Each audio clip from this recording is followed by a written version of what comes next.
We are working the lines to get the local government minister, that is the deputy, Lante Vanderpuye, to tell us exactly what they intend to do now that some of the residents of Old Fadama have come up to say that they would want to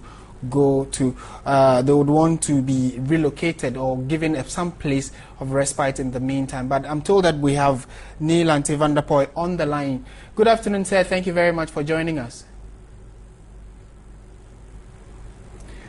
Hello, Mr. Vanderpuye. Good afternoon, and thank you very much for joining us. Good afternoon, thank you too. Great. We are told, first of all, we are told that the Minister for Local Government and Rural Development, Honorable Collins Dada, is expected before the House. When is he to appear, and what was in the letter of invite? Well, thank you very much for. I have not cited any letter inviting the minister to appear for the House as of now. We are aware that the Speaker gave a ruling that the minister should appear before the House to answer, but we have not yet received the letter. All right. Yesterday, it came up quite strongly in your presentation that a number of the residents there are willing to relocate. Some say they want to go back to the north and other parts of the country that they came from. What are your immediate preparations to ensure that they are able to move quite quickly and swiftly in the wake of the rainy season? Well, thank you very much. As I'm talking to you now, we've had a list of 108 people who are scheduled to leave today.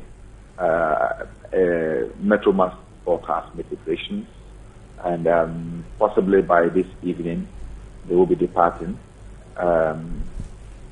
Government has made everything possible to make sure they are received well wherever they are going. And so far, the list we've had, most of the people, the 180, are going to the Savulugun and Tom districts. And so the DC there has been alerted to make preparations to receive them and to make sure everyone integrate into their families. We're also supporting them with a letter to make sure that they will be able to, at least for the few weeks, will be able to take care of themselves.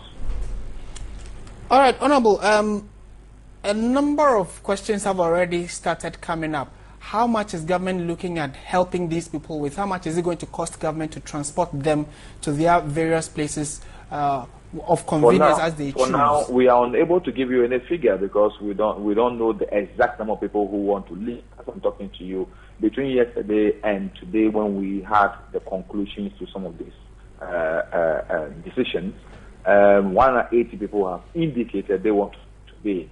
Okay. More people are getting. Those who want to leave are registering, and as and when we get the number, if you call, we'll be able to give you. But as I'm talking to you now, 180 are certain to leave today.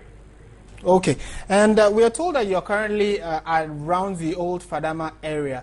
What can you tell us as how is the place looking like, and how are the residents there responding to the ongoing exercise of demolition? Well, we are not there yet. We are just about leaving Parliament House to the place. Okay. The Northern Caucus and also Ministry of Local Government and Ministry of Interior together are all paying a visit to the place to familiarize themselves with what is happening there, and to also have a small interaction with the leadership of the place to find out how we can proceed together with common understanding so that we at least minimize the suffering of the people who will be affected by the demolition exercise. All right. And my final question to you is, would it be out of place to ask what plans government has in the interim to ensure that the people do not return? Well, I will not be able to give you that information as of now, because as of now, we do not know the number of people who want to go. We don't know what sort of livelihoods are to them when they go back there. So we are taking their, people are not just going, we are taking their addresses. We'll be following up to see how they get integrated. We will follow up to see how they get themselves into certain employable fields so that they will not come back to Accra. And if somebody wants to come back to Accra, there's nothing you can do. You cannot stop the person from coming back to Accra. We live in a free country where movement of goods and services and people are not limited by who the person is or where the person comes from. So we will not be able to do that. But it is a hope and prayer that those who have that sort of support to integrate themselves into society will find the place beneficial enough to not come down. Okay. We are grateful for your time. Nii Lante Vanderpuye, thank you very much for speaking with us. He is the Deputy Local Government Minister and was just giving us an update of what government has done so far with regards to residents, as regards residents of Old Fadama.